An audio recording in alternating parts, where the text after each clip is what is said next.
여러분은 지금 행복하신가요? 그리고 이 행복이 앞으로도 계속될 것이라고 믿으시나요? 우리는 나이를 먹으면서 많은 것을 배우고 많은 것을 쌓아왔습니다. 하지만 어느 순간 내가 쌓아온 것들이 더 이상 빛나지 않을 때가 옵니다. 가족들에게 소외되고 내가 아닌 다른 사람들의 삶이 더 중요하게 여겨지는 순간, 혹시 두려워지지 않으신가요? 나이가 들수록 우리의 존재는 점점 희미해지고 다른 사람들에게 무시받는 순간들이 늘어날 수 있습니다. 그때가 되면 우리는 스스로 질문하게 됩니다. 내가 왜 이렇게 되었을까? 내 삶은 왜 이렇게 불행해 보일까? 오늘 이 방송은 여러분이 나이가 들어도 존중받고 사랑받는 부모로 살아가기 위해, 그리고 무엇보다도 자신의 삶을 더 소중히 여길 수 있도록 도움을 드리기 위해 준비했습니다. 나이가 들어서 무시당하지 않으려면 여러분은 지금 무엇을 준비해야 할까요? 그리고 내 자식보다 내 삶이 더 소중하다는 사실을 어떻게 받아들여야 할까요? 한 노부부의 이야기를 들려드릴게요. 이 부부는 평생을 자식들을 위해 희생하며 살아왔습니다. 아이들의 학비와 결혼 비용, 심지어 손자들의 유학 비용까지 도우며 자신들의 노후를 희생했습니다. 하지만 시간이 지나고 나니 자식들은 그 희생을 당연하게 여겼고 어느 순간부터는 부모님을 찾는 일조차 줄어들었습니다. 그 노부부는 말했습니다. 우리가 너무 늦게 깨달았어요. 자식을 위해 희생한 것이 아니라 우리 스스로를 잃어버린 거였다는 걸. 이 이야기는 많은 부모님들께 익숙하게 느껴질지도 모릅니다. 자식에게 모든 것을 쏟아붓고 나면 남는 것은 텅 빈 마음과 홀로 보내야 하는 외로운 시간이 될 수 있습니다. 그래서 오늘 여러분과 나누고자 하는 이야기는 나이 들어도 무시당하지 않고 자신의 삶을 지키기 위해 알아야 할 5가지 지혜에 대한 것입니다. 이 지혜들은 단순한 조언이 아닙니다. 실제로 삶에서 실천할 수 있는 구체적이고 현실적인 방법들입니다. 불교 경전에서는 이렇게 말합니다. 자신의 존재를 잊지 말고 항상 자신을 존중하라. 스스로를 지키는 자는 결국 세상도 지킬 수 있다. 이 말처럼 자신의 삶을 지키는 것은 결코 이기적인 일이 아닙니다. 오히려 여러분이 행복해야 주변 사람들도 그 행복을 나눌 수 있습니다. 오늘의 방송을 통해 여러분이 자신의 삶을 다시 한번 돌아보고 보다 존중받는 부모, 그리고 무엇보다도 스스로에게 존경받는 사람이 될 수 있기를 바랍니다. 이제 곧 나이 들어 무시당하지 않기 위한 5가지 지혜에 대해 구체적으로 이야기를 나눠보겠습니다. 준비되셨나요? 그렇다면 함께 시작해보겠습니다. 여러분은 자녀들에게 경제적으로 의존하는 삶을 상상해 본 적 있으신가요? 아마 많은 분들이 그럴 리 없다라고 단호히 말씀하실 겁니다. 하지만 현실은 다릅니다. 노후가 다가오면 우리의 경제적 자립은 생각보다 쉽게 흔들릴 수 있습니다. 그리고 경제적으로 의존하는 순간 우리는 자녀들에게 무시받거나 존중받지 못하는 상황에 처할 가능성이 높아집니다. 김 씨 부부의 이야기를 들어볼까요? 김 씨는 30년간 한 회사에서 성실히 일하다가 은퇴했습니다. 은퇴 후에는 자녀들의 미래를 더 돕고 싶어서 은퇴 자금을 과감히 자녀들의 집 구매와 결혼 비용에 썼습니다. 처음엔 모두가 행복했죠. 하지만 시간이 지나자 김 씨 부부는 늘어난 생활비와 예상치 못한 의료비로 어려움을 겪게 되었습니다. 결국 자녀들에게 도움을 요청했지만 자녀들은 이렇게 말했습니다. 아버지, 저희도 지금 너무 힘들어요. 앞으로는 조금 더 절약하며 지내보세요.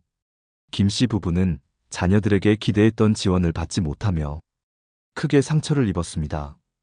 이후 경제적으로 자립하지 못한 자신을 자책하며 점점 자녀들과의 관계에서도 거리감이 생겼습니다.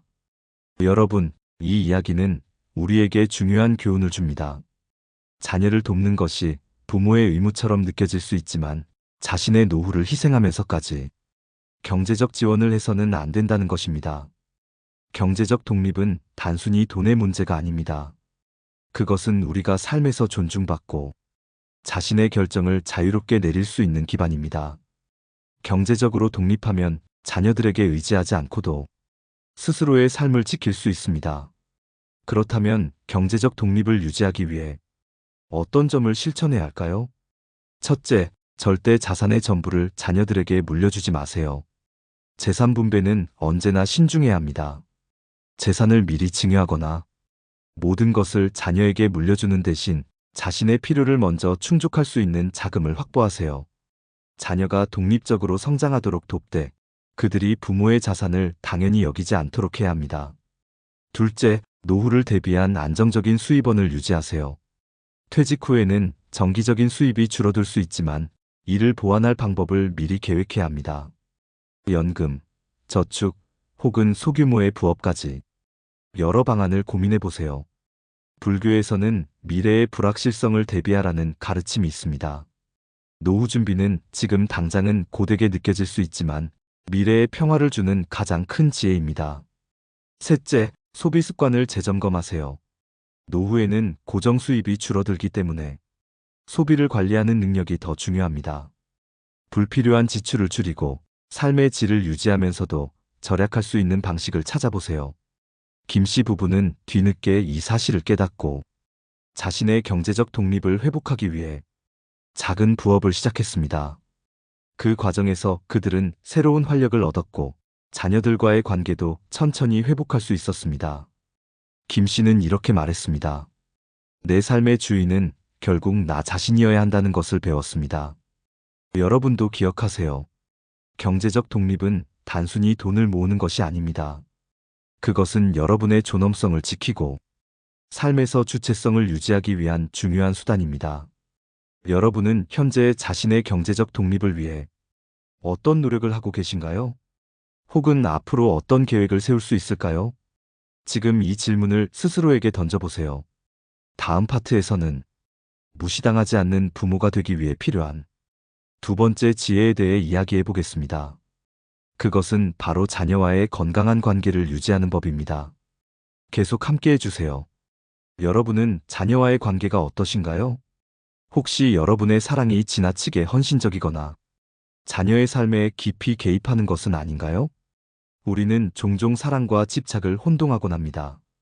특히 자녀에 대한 사랑은 자칫하면 부모로서의 역할을 넘어 그들의 삶을 좌우하려는 집착으로 변할 수 있습니다. 이 과정에서 자녀는 부모와의 관계를 부담스럽게 여기거나 거리감을 느낄 수도 있습니다. 정미 씨의 사례를 들어볼까요? 정미 씨는 홀로 아들을 키우며 그가 성공할 수 있도록 모든 것을 바쳤습니다. 학원비, 대학 등록금, 취업 준비 비용까지 모두 그녀의 손으로 감당했습니다. 아들은 그런 어머니의 노력을 인정하고 열심히 살겠다고 다짐했지만 그의 결혼 후 이야기는 달라졌습니다. 정미 씨는 아들의 가정을 자주 방문하며 집안일을 돕고 손자 교육에 관여하기 시작했습니다. 처음엔 도움이라고 생각했지만 시간이 지나면서 아들의 배우자와 갈등이 생겼습니다. 아들은 정미 씨에게 이렇게 말했습니다. 엄마, 이제 저희도 저희 방식대로 살아가고 싶어요. 너무 많이 개입하지 말아주세요. 이 말에 정미 씨는 큰 충격을 받았습니다. 그녀는 자신이 자녀를 돕는다고 믿었지만 그것이 결국 자녀의 독립과 행복을 방해하고 있었던 겁니다. 그렇다면 우리가 자녀와 건강한 관계를 유지하기 위해 어떻게 해야 할까요? 첫째, 자녀의 독립을 존중하세요. 자녀가 스스로 결정을 내리고 삶을 계획할 수 있도록 믿어주세요. 그들이 잘못된 선택을 할 수도 있습니다. 그러나 그 과정에서 배울 수 있는 기회를 빼앗지 않는 것이 진정한 부모의 역할입니다. 자녀가 여러분의 지원에 의지하지 않고도 스스로 설 수 있도록 돕는 것이 중요합니다. 둘째, 자녀와의 경계를 설정하세요. 불교에서는 모든 관계에는 경계가 필요하다는 가르침이 있습니다. 이는 사랑을 멈추라는 뜻이 아닙니다. 오히려 서로의 공간과 시간을 존중하고 필요할 때 도움을 주는 관계를 의미합니다. 경계를 지키는 것은 자녀의 삶을 존중하는 동시에 여러분의 삶을 보호하는 일이기도 합니다. 셋째, 긍정적인 대화를 통해 관계를 유지하세요. 자녀와의 대화가 충고나 잔소리로 시작되지 않도록 주의하세요. 때로는 여러분의 조언이 자녀에게 부담감이나 스트레스로 다가올 수 있습니다. 대신 그들의 이야기를 먼저 들어주고 지지와 격려를 보내는 것이 중요합니다.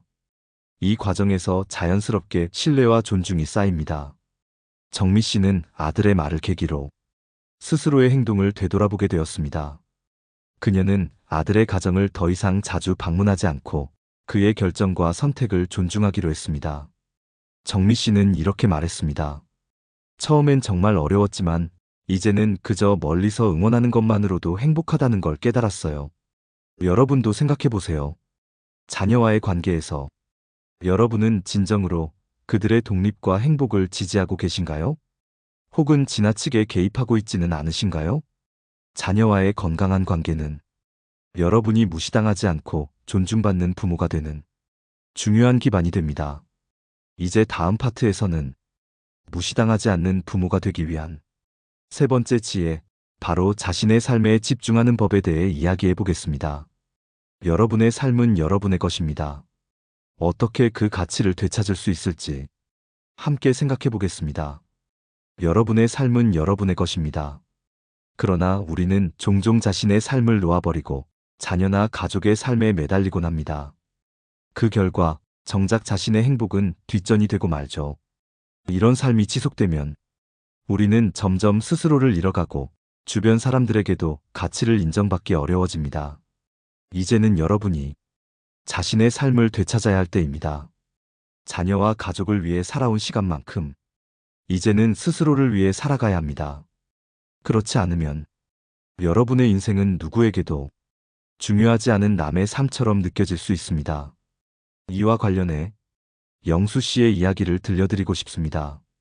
영수 씨는 퇴직 후 모든 시간을 손자 돌봄과 가정일에 쏟아부었습니다. 아침이면 딸네 집으로 가서 손자를 돌보고 저녁이면 식사를 준비해 가족이 돌아오기를 기다렸습니다. 처음엔 행복했습니다. 자신의 존재가 자녀와 손자에게 필요한 것 같았으니까요. 그러나 시간이 흐르면서 영수 씨는 점점 지쳐갔습니다. 자신만의 시간이 없다는 사실을 깨달았을 때 마음 깊은 곳에서 허전함이 밀려왔습니다. 그런데도 그는 계속해서 가족을 위해 헌신했습니다. 어느 날 딸이 이렇게 말했습니다. 아버지, 항상 감사하지만 아버지도 이제 아버지 시간을 좀 가지셨으면 좋겠어요. 영수 씨는 그 말을 듣고 처음으로 스스로의 삶을 돌아보게 되었습니다. 자신의 인생에서 내 시간이라고 부를 수 있는 것이 거의 없다는 사실을 깨닫게 된 겁니다. 그는 그제야 용기를 내어 취미 활동을 시작했습니다. 어릴 적 좋아했던 그림을 다시 그리기 시작했고 주민센터에서 수업도 듣게 되었습니다. 그렇게 영수 씨는 점차 활기를 되찾았습니다. 여러분도 한번 생각해 보세요. 여러분의 하루는 온전히 여러분 자신을 위해 쓰이고 있나요? 아니면 누군가를 위해 모든 에너지를 소진하고 있나요? 여기서 여러분이 스스로의 삶을 되찾기 위해 실천할 수 있는 세 가지 방법을 제안드립니다. 첫째, 내 것을 찾으세요. 자신만의 취미나 관심사를 발견하고 그것에 시간을 투자하세요. 꼭 거창한 것이 아니어도 좋습니다. 산책, 독서, 요리, 미술 등 작은 것이라도 스스로에게 기쁨을 줄 수 있는 활동이라면 충분합니다. 둘째, 일정을 나만의 방식으로 관리하세요. 하루 일정을 짤 때 가족을 위한 시간뿐만 아니라 나만을 위한 시간을 반드시 포함하세요. 예를 들어 아침에 30분 동안 혼자 산책하거나 저녁에 좋아하는 음악을 들으며 휴식을 취하는 것처럼 작은 변화가 큰 차이를 만듭니다. 셋째, 내 행복을 우선시하세요. 불교에서는 행복은 내면에서 시작된다는 말을 자주 합니다. 타인의 인정을 받으려 애쓰지 말고 자신의 마음이 원하는 것을 먼저 충족시키세요. 스스로 행복한 사람은 타인에게도 좋은 영향을 미치기 때문입니다. 영수 씨는 결국 딸과 대화를 나누며 자신의 새로운 삶에 대해 가족과 공유했습니다. 딸은 아버지의 변화를 보고 더 큰 존경심을 가지게 되었고 오히려 손자의 성장을 조금 더 독립적으로 바라볼 수 있게 되었습니다. 자신의 삶에 집중하는 것은 결코 이기적인 일이 아닙니다. 여러분이 자신을 사랑하고 가꾸는 만큼 주변 사람들도 여러분을 더 존중하게 됩니다. 여러분은 이미 많은 시간을 가족을 위해 바쳤습니다. 이제는 자신을 위한 시간을 만드세요. 다음 파트에서는 무시당하지 않기 위한 네 번째 지혜를 다뤄보겠습니다. 이제는 재정적인 독립이 왜 중요한지 이야기해 보겠습니다. 여러분의 노후를 떠올릴 때 가장 먼저 어떤 감정이 떠오르시나요? 혹시 경제적인 불안감이 마음 한구석을 무겁게 누르고 있진 않으신가요? 노년에 접어들면서 경제적인 문제는 가장 큰 걱정거리 중 하나가 됩니다. 여러분도 아마 이런 이야기를 들어보셨을 겁니다. 돈이 없으면 자식도 부모를 귀하게 여기지 않는다. 물론 돈이 전부는 아닙니다. 하지만 돈이 없으면 삶에서 선택의 자유와 존엄을 유지하기가 매우 어려워지는 것도 사실입니다. 재정적 독립은 단순히 돈을 많이 모아야 한다는 뜻이 아닙니다. 그보다는 스스로의 삶을 스스로 책임질 수 있는 기반을 마련한다는 의미입니다. 노후를 대비하지 못했던 미경 씨의 이야기를 예로 들어볼까요? 미경 씨는 평생을 가정에 헌신하며 살았습니다. 남편의 수입으로 집안을 꾸려가며 자녀 교육에도 아낌없이 투자했습니다. 그러나 남편이 갑작스레 세상을 떠나면서 경제적 기반이 무너졌습니다. 자녀들은 각자의 가정을 꾸리고 살아가느라 바빴고 미경 씨에게 충분히 신경 써줄 여력이 없었습니다. 그 결과 미경 씨는 경제적으로 어려운 상황에서 누구에게도 의지하지 못하는 나날을 보내야 했습니다. 이 이야기는 결코 드문 사례가 아닙니다. 사람은 누구나 예기치 못한 상황에 직면할 수 있습니다. 이런 현실에서 재정적 독립은 여러분이 노년에도 존엄과 자부심을 지키며 살 수 있도록 가장 중요한 역할을 합니다. 그렇다면 재정적 독립을 위해 여러분이 지금부터 준비할 수 있는 세 가지 방법을 소개해 드리겠습니다. 첫째, 지출을 계획적으로 관리하세요. 많은 사람들이 퇴직 이후에도 이전과 같은 소비 습관을 유지합니다. 하지만 소득이 줄어드는 만큼 지출 역시 적절히 조절해야 합니다. 불필요한 지출을 줄이고 노후 생활에 필요한 필수 경비를 미리 계산해 두는 것이 중요합니다. 예를 들어 정기적으로 나가는 비용, 의료비, 여가 활동에 사용할 예산을 명확히 설정해 보세요. 둘째, 소소한 소득원을 마련하세요. 노후에는 더 이상 큰 수입을 기대하기 어렵지만 소규모의 소득을 꾸준히 얻는 방법을 찾는다면 여러분의 경제적 부담을 줄이는데 큰 도움이 됩니다.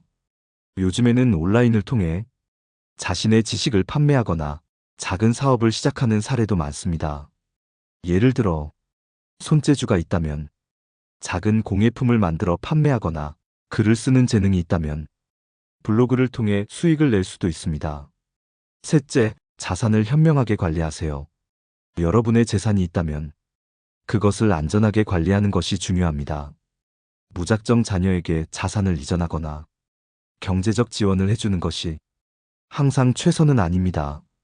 오히려 자신의 노후를 위해 자산을 현명하게 운용하고 필요시 전문가의 도움을 받는 것이 더 나은 선택일 수 있습니다.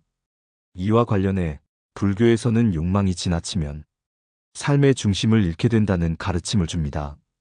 재정적 독립은 지나친 욕심을 부리지 않으면서도 스스로를 위한 최소한의 기반을 지키는 데서 출발합니다. 다시 미경 씨의 이야기로 돌아가 보겠습니다. 그녀는 어려운 상황 속에서도 작은 동네 카페에서 일을 시작하게 되었습니다. 그곳에서 사람들과 어울리며 다시 삶의 활력을 되찾았고 소소하게나마 경제적으로 스스로를 책임질 수 있게 되었습니다. 미경 씨의 사례는 작은 변화라도 결단이 중요하다는 것을 보여줍니다. 여러분의 노년을 다시 한번 떠올려 보세요. 어떤 모습이길 바라시나요? 여러분이 스스로를 돌볼 수 있을 때 주변 사람들 역시 여러분을 더 존중할 것입니다. 다음 파트에서는 무시당하지 않기 위한 다섯 번째 지혜를 다뤄보겠습니다. 그것은 바로 건강을 지키는 것입니다. 재정적 독립만큼 중요한 건강의 가치를 함께 이야기해 보겠습니다. 여러분, 아침에 눈을 뜨고 건강한 몸으로 하루를 시작할 수 있다는 사실이 얼마나 큰 축복인지 느껴본 적 있으신가요? 우리는 흔히 건강을 잃고 나서야 그 중요성을 깨닫게 됩니다. 특히 노년이 되면 건강이야말로 삶의 질을 결정짓는 가장 중요한 요소가 됩니다. 건강하지 않은 노년은 정신적, 육체적으로 많은 고통을 초래할 뿐 아니라 주변 사람들에게 의지할 수밖에 없는 상황을 만듭니다. 이로 인해 스스로 무기력해지고 타인에게 부담이 된다는 죄책감을 느끼게 되죠. 그렇기 때문에 나이 들어서도 당당하고 행복한 삶을 살기 위해서는 건강을 유지하는 것이 필수적입니다. 오늘은 건강을 지키기 위한 실질적이고 구체적인 방법을 사례와 함께 이야기해 보겠습니다. 첫째, 몸을 움직이는 습관을 가지세요. 70대 초반의 영선 씨는 평생 운동과 거리가 먼 삶을 살았습니다. 그런데 어느 날 의사로부터 관절염 진단을 받고 나서야 운동의 필요성을 절실히 깨달았습니다. 처음에는 간단한 스트레칭으로 시작했지만 점차 요가와 산책 같은 활동을 늘려갔습니다. 몇 달 후 영선 씨는 몸의 유연성이 좋아지고 통증도 줄어들었다는 것을 느낄 수 있었습니다. 여러분도 지금부터 매일 10분이라도 시간을 내어 운동을 시작해보세요. 걸어서 가까운 공원에 가거나 집 안에서 간단한 스트레칭을 해보는 것만으로도 큰 변화를 느낄 수 있을 것입니다. 둘째, 균형 잡힌 식단을 유지하세요. 노년이 되면 대사율이 낮아지고 필요한 영양소도 달라집니다. 여러분은 식단을 통해 건강을 관리하고 계신가요? 80대 초반의 정호 씨는 평생을 바쁘게 일하며 즉석식품과 외식을 주로 먹었습니다. 이로 인해 당뇨병과 고혈압을 얻게 되었죠. 하지만 정호 씨는 스스로의 건강을 되찾기 위해 하루 세 끼를 균형 잡힌 식단으로 바꾸고 소금과 설탕 섭취를 줄였습니다. 그 결과 몇 년 만에 건강이 눈에 띄게 개선되었습니다. 여러분도 식탁에 변화를 줘보세요. 신선한 채소와 과일, 양질의 단백질, 적당한 탄수화물을 포함한 식사를 통해 노년에도 건강한 에너지를 유지할 수 있습니다. 셋째, 정신 건강을 돌보는 것도 잊지 마세요. 몸이 건강하더라도 마음이 무너지면 삶의 행복은 사라질 수 있습니다. 정신 건강을 지키기 위해서는 스트레스를 해소할 수 있는 자신만의 방법을 찾아야 합니다. 80대 중반의 혜숙 씨는 남편의 갑작스러운 죽음 이후 우울증에 시달렸습니다. 하지만 그녀는 주변의 도움을 받아 지역 커뮤니티 모임에 나가기 시작했고 그곳에서 비슷한 경험을 한 사람들과 마음을 나누며 위로를 받았습니다. 또한 매일 감사일기를 쓰며 작은 것에서 행복을 찾는 법을 배웠습니다. 여러분도 지금 작은 감사의 순간들을 떠올려 보세요. 무엇이든 좋습니다. 햇살이 따뜻했던 아침, 따뜻한 차 한 잔, 오랜만에 받은 친구의 안부 전화. 이런 작은 감사들이 삶의 힘이 될 수 있습니다. 마지막으로 건강을 유지하려면 꾸준한 검진과 예방이 필수입니다. 여러분은 마지막으로 병원을 찾은 것이 언제인가요? 정기적인 건강검진은 몸 상태를 체크하고 질병을 조기에 발견할 수 있는 가장 중요한 방법입니다. 불교에서는 몸과 마음을 소중한 그릇으로 비유하며 그 그릇을 깨끗하게 유지해야 한다고 가르칩니다. 이 말처럼 여러분의 몸과 마음을 정성껏 돌보는 것이야말로 삶의 기본이라고 할 수 있겠죠. 건강은 여러분이 스스로를 존중하고 사랑하는 마음에서 시작됩니다. 지금 당장 건강을 위해 무엇을 시작할 수 있을지 한 가지 목표를 세워보세요. 다음 파트에서는 오늘의 주제를 마무리하며 5가지 지혜를 다시 정리하고 청취자 여러분의 참여를 독려하는 시간을 가져보겠습니다. 함께 끝까지 들어주세요. 여러분, 오늘 우리는 나이 들어 무시당하지 않는 부모가 되기 위해 알아야 할 5가지 지혜에 대해 이야기했습니다. 노년의 삶은 우리가 지금까지 걸어온 길의 결과물입니다. 그렇기에 오늘부터 작은 변화라도 시작하는 것이 중요합니다. 첫째, 자녀에게 모든 것을 의지하지 않고 스스로의 삶을 독립적으로 꾸려가는 자세. 우리는 자녀와 가까운 관계를 유지하면서도 스스로의 인생을 소중히 여겨야 합니다. 둘째, 경제적 독립을 유지하기 위해 지금부터라도 작은 준비를 시작하는 것. 안정된 재정 상태는 타인에게 존중받는 중요한 기반이 됩니다. 셋째, 타인과의 관계를 넓히고 사회적 연결을 유지하는 노력. 새로운 사람들과의 만남은 삶을 활기차게 만들고 외로움을 해소하는 데 큰 도움이 됩니다. 넷째, 자신의 목소리를 잃지 않는 용기. 여러분의 의견과 감정은 언제나 존중받아야 합니다. 그렇기에 소통하는 법을 배우고 당당히 자신의 뜻을 표현하세요. 다섯째, 몸과 마음의 건강을 지키는 지속적인 노력. 건강한 몸과 긍정적인 마음은 어떤 상황에서도 여러분을 지켜줄 든든한 버팀목이 됩니다. 여러분, 노년의 삶은 더 이상 침묵과 양보의 시간이 아닙니다. 오히려 자신을 위해 살아가는 가장 중요한 순간일 수 있습니다. 철학자 세네카는 이렇게 말했습니다. 가장 행복한 인생은 내가 원하는 방식으로 사는 삶이다. 이 말처럼 여러분의 삶을 남이 아닌 스스로가 원하는 방향으로 이끌어가세요. 지금 이 방송을 듣고 계신 여러분, 여러분의 삶에서 오늘 이야기한 5가지 지혜 중 가장 실천하고 싶은 것은 무엇인가요? 댓글로 여러분의 생각을 나눠주세요. 여러분의 이야기가 다른 분들에게도 큰 도움이 될 것입니다. 그리고 구독과 좋아요를 눌러 우리의 이야기가 더 많은 사람들에게 전해질 수 있도록 도와주세요. 여러분의 참여가 이 방송을 더욱 풍요롭게 만듭니다. 다음 시간에는 노년에도 활기차고 행복한 삶을 위한 구체적인 습관과 루틴에 대해 이야기할 예정입니다. 우리 모두가 행복한 노년을 맞이할 수 있도록 함께 준비해보는 시간이에요. 끝까지 함께 해주셔서 감사합니다. 여러분의 하루가 따뜻하고 평안하기를 바랍니다. 다음 방송에서 또 뵙겠습니다. 노후의 라디오였습니다.